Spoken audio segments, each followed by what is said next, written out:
we're now done talking about the Constitution and what it says, and now we're going to be looking at how America begins to govern under the Constitution. And we're going to start by looking at the early years of America's first president, and that is, of course, George Washington. So here are the goals for this video. Take a minute to read over them and then look them over again after the video is over and make sure you can answer them. Alright, so now that the United States has its government worked out and it has its Constitution written, it's time for try number 2 in running America effectively. So in 1789, America adopts the Constitution as its new system of government. The first thing that happens is Congress is elected, and then the Electoral College unanimously selects George Washington as the first president. He was the heroic leader of the American Army during the Revolutionary War, and he seems like the natural pick to be the country's first commander-in-chief. Washington travels from his home in Virginia to the temporary capital of New York City. There's a picture there of the first Capitol building. His journey from Virginia to New York City is like one huge parade, and joyous crowds gather along the way to see him and to celebrate his nomination as president. And the reason they were so happy is it seemed like America was finally on the right course. They finally had a strong government who could take care of business. So George Washington had a lot of qualities that made him an effective president. First of all, he had a personality that commanded respect, and he seemed to radiate honesty and resolve. Everybody around him felt like he was a good, honest man and wanted to work hard for him to get things done. He was a natural leader, you might say. He was also extremely popular. Basically, everybody in America respected and admired George Washington. And for this reason, he had an easier time getting things done, because unpopular presidents have less power than popular presidents. He also had the great idea of forming the first cabinet.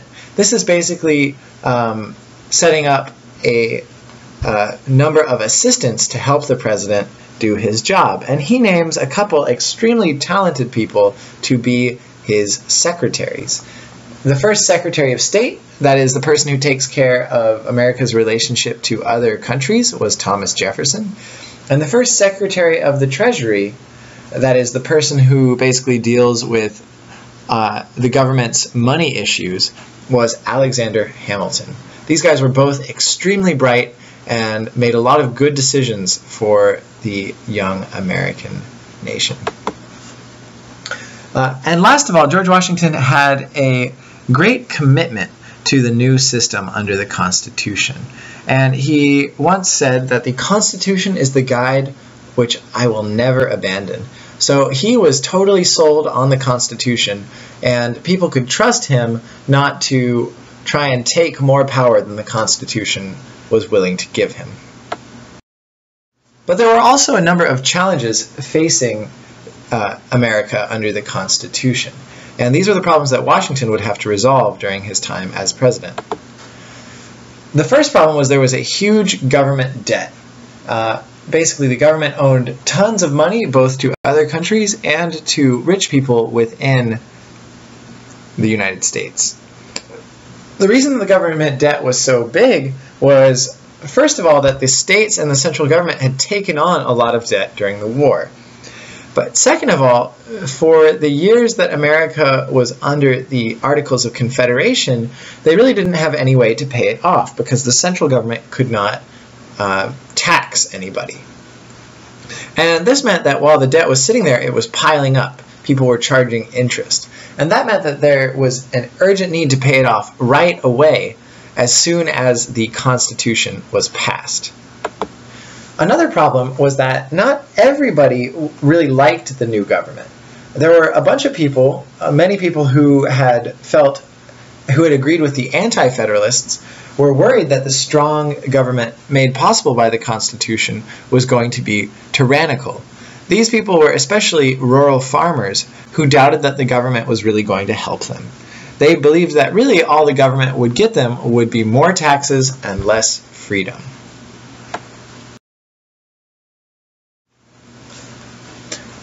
To tackle the first problem, the huge national debt, Alexander Hamilton stepped up to the plate.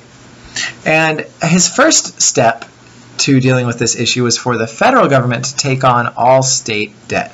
So all the states gave all of their debt to the national government, and they got to start out debt-free. And this gesture basically won all of the states over to the federal government. It basically made them like the government more. This was an important first step. Second, Hamilton decided to raise two important taxes and to use the money from these two taxes to pay off the debt. And this, of course, relies on the new power that Congress got from the Constitution, and that was the power to tax people. The two taxes they put in place are tariffs and excises. A tariff is a tax on goods imported from other countries.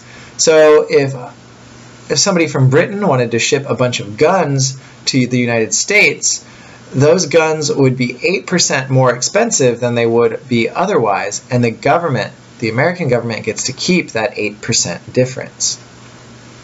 The excise tax is a tax on specific items produced in the United States.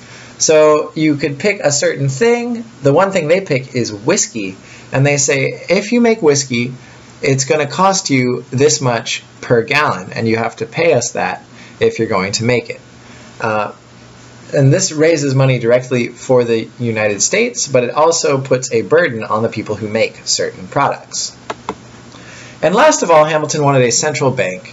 And the central bank was important because it could be used to print reliable paper money, which would help people to buy and sell goods. And it would also boost the economy in a couple other ways. And having a healthy economy is a good step for dealing with the national debt, because if the economy is healthier, then you can raise more taxes and pay your debt off more quickly.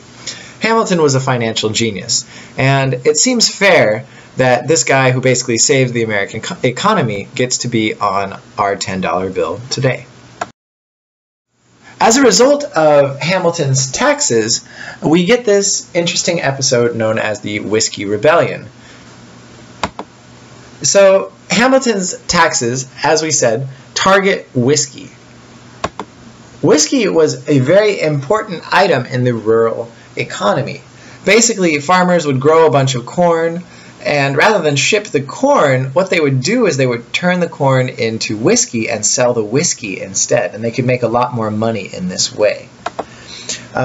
When the government starts taxing whiskey, the cost of producing whiskey goes up, and profits for Western farmers go down. The Western farmers feel like the central government is cheating them, basically taxing them more for no good reason. For this reason, the farmers rebel against the new government and refuse to pay taxes. They start chanting stuff like liberty and no excise, meaning no excise tax. And they even begin tarring and feathering, as you can see there, certain government officials. And this looks a lot like the Shays Rebellion that we learned about in Massachusetts. But it ends very differently. Because the government is now very strong, it can crush this rebellion no problem. Washington summons a couple different state militias together and assembles an army of 13,000 people. And they march out there and basically put down the rebellion. And this shows the power of the new government, and that people can't just rebel whenever they don't feel like paying taxes. And so basically the results of Washington's first years are these. He establishes a powerful and unified government. By taking on debt, he wins the loyalty of the states. By raising taxes, he gets the money he needs to govern. And by crushing the Whiskey Rebellion, he shows the strength of the United States government. It finally seems that after 25 years of war and instability, America is back on track and has a solid foundation for future growth. There's a picture of George Washington reviewing the army right before it went out to crush the Whiskey Rebellion. Here are your questions again. Please take a moment to read over them and make sure you know the answers to these 6 important questions. Have a good night.